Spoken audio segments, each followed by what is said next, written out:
Well, a new comprehensive mental health crisis care center is now open in South Salt Lake. Yeah, it promises 24/7 walk-in care for adults experiencing a mental health or substance use crisis. So we have some people joining us this morning. One of the managers, Natalie McClintock, and one of the main donors, Christina Huntsman Durham. Again, with us this morning. Thank you so much to both of you for being here this morning. Thank you for having us. And thank you so much for getting this done. Yes. How big was the need in Utah to get this facility open?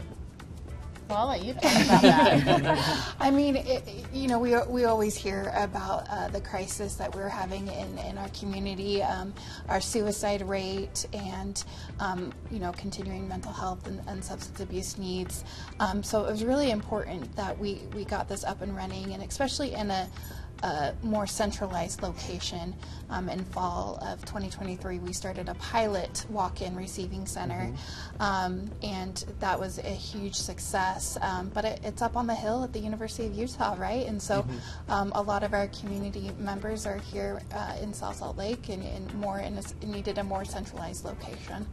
So it was amazing to have the donation to be able to build that. Tell us about this center itself, exactly. I mean, we gave a very brief description, but for everyone watching this morning, exactly what is it? What can it help people do? Yeah, absolutely. So we are a 24/7 crisis care center for people who are in mental health crisis or substance abuse or needing substance abuse treatment. We are up to 23 hours for stabilization, and we serve adult ages 18 and up. We, like I said, do the crisis stabilization, but we also have outpatient for mental health and substance abuse. We have medication-assisted treatment for chemical dependency. We have case management and legal and dental clinics to help support as well. That's a long list. Yes. And what about the Huntsman Family Foundation? Why are you a big supporter of this? You know what? It hits close to home for us. I lost my sister almost 15 years ago to a drug overdose, and when we look at the work that our parents did with cancer, there's no stigma or judgment when you are treated with cancer, and I know that, and so you can go to Huntsman Cancer and you get treated, and you have that support system.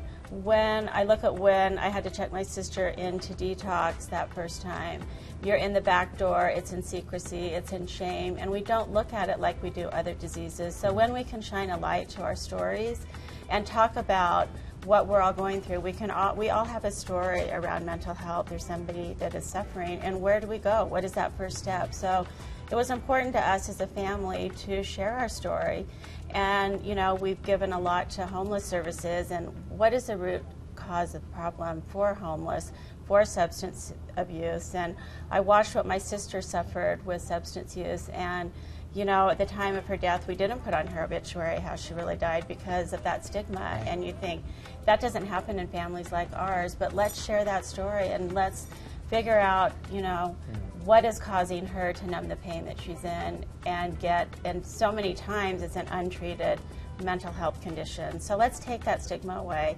And this new center is amazing. You can just drive right there, and the team is amazing. And, they can even come out to your car and help get, family members in, and it's a beautiful space, it's light, and the team's going to take care of you.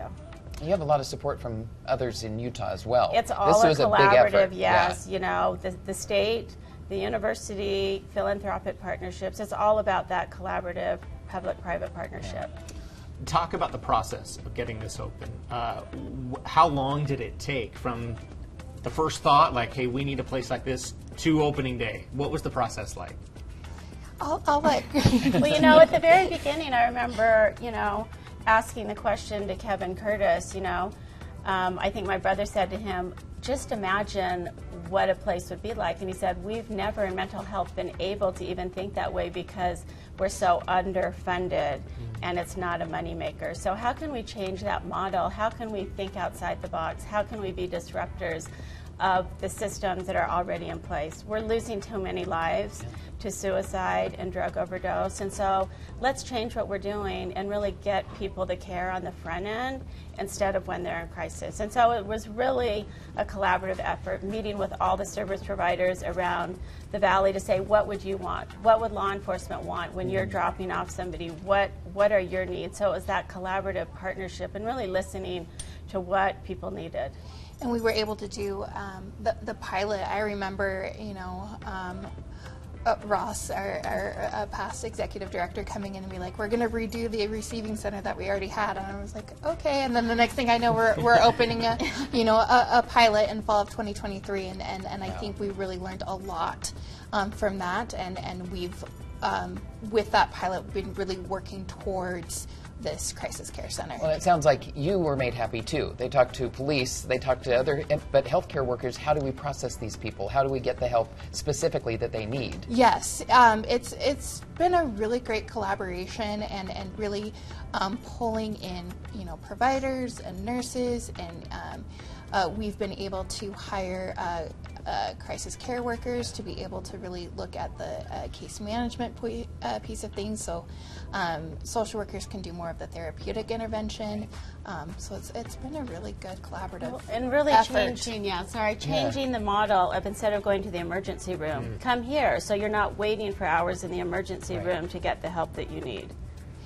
And we're really looking on how we can partner with EMS, law enforcement, fire, those first responders. If they're going on a crisis call, where can they take them besides Let's Gel or the emergency room? And the emergency room wait times are astronomical. We have a secure drop off on the back end, and so within 6 minutes they can drop off, get a snack, write out the papers, and be back out on the street doing the job that they're trained to do. Wow, that's so fantastic. Just really changing the model. You're not stuck in the emergency room, and within 15 minutes you're back seeing somebody. Wow, and the patients are seeing the providers that can actually help them. Emergency providers are amazing, right? And we have crisis workers in the emergency room, but let's get them to the providers that can help.